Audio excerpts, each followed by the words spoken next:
তারপরে ইরান, এরপরে পাকিস্তান। ঐক্য এবং শান্তির জন্য পৃথিবীতে বহু চেষ্টা করা হয়েছে, কিন্তু ঐক্য হয়নি। তাহসাবুহুম জামিআন ওয়া কুলুবুহুম শাত্তা। দেখা যায় এরা সব ইউনাইটেড, কিন্তু তাদের কলিজা একজন থেকে আরেকজনের কলিজা যোজন যোজন দূরে। মানুষের শান্তির জন্য মানুষেরা অনেক চেষ্টা করেছে, ন্যাটো করেছে, আসিয়ান করেছে, সার্ক করেছে, এরপরে ইউনাইটেড নেশনস অর্গানাইজেশন করেছে, লিগ অব নেশনস করেছে। পৃথিবীর মানুষের শান্তি আসছে বলেন? আসতে কইলেন কেন? শান্তি আসছে? আসে নাই। পৃথিবীতে যুদ্ধ হলো, প্রথম বিশ্বযুদ্ধ, আর যাতে যুদ্ধ না হয় সেই জন্য লিগ অব নেশনস তৈরি হলো। প্রথম বিশ্বযুদ্ধে বহু লোক মারা গেল, আর যাতে যুদ্ধ না হয় লিগ অব নেশনস তৈরি হলো। এরপরে 1935 সনে যুদ্ধ শুরু হলো, সেকেন্ড গ্রেট ওয়ার চললো।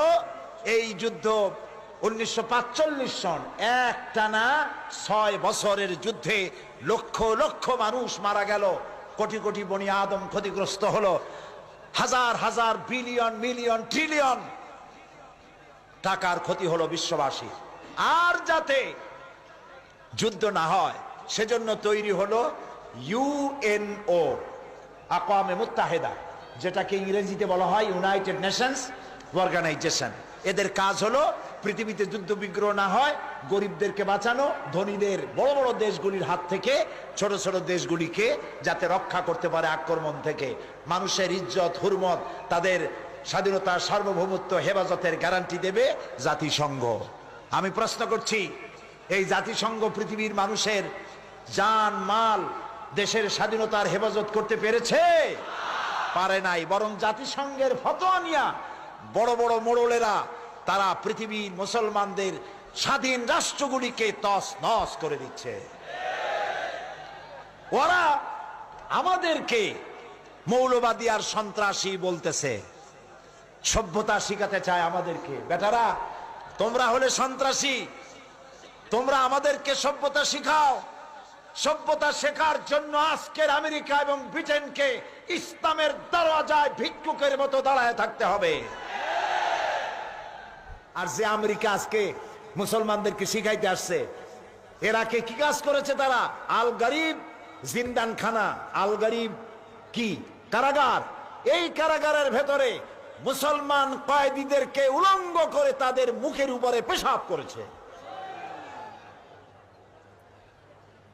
মুসলমান কয়েদিদের গলায় কুত্তার বেল পরাইয়া তারপর রাস্তার উপরে টেনেছে। এগুলি কি বানায় বললাম না? ঠিক বলেছি?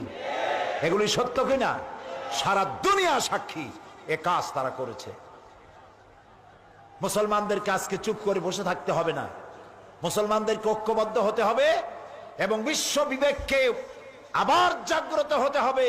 এই পশু শক্তির বিরুদ্ধে ইরাকের উপর থেকে দখলদার সৈন্য তাদেরকে উঠায় দেওয়ার জন্য সারা দুনিয়ার মানুষের চাপ সৃষ্টি করা এখনই প্রয়োজন।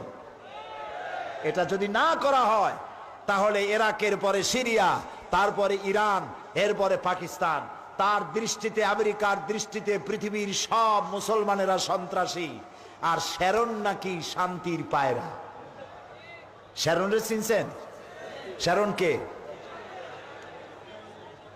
ইসরায়েলের প্রধানমন্ত্রী। শ্যারন নাকি শান্তির পায়রা বলেছে কে?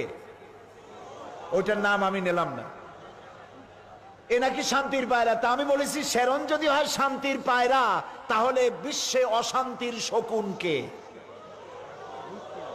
প্রতি মুহূর্তে তারা প্যালেস্টাইনের মুসলমানদেরকে বুলডোজার দিয়ে তাদের বাড়িঘর ধ্বংস করে দিচ্ছে, তাদের মানুষগুলিকে মেরে শেষ করে দিচ্ছে, স্বাধীনতার স্বপ্ন মাটির সাথে মিশিয়ে দিচ্ছে।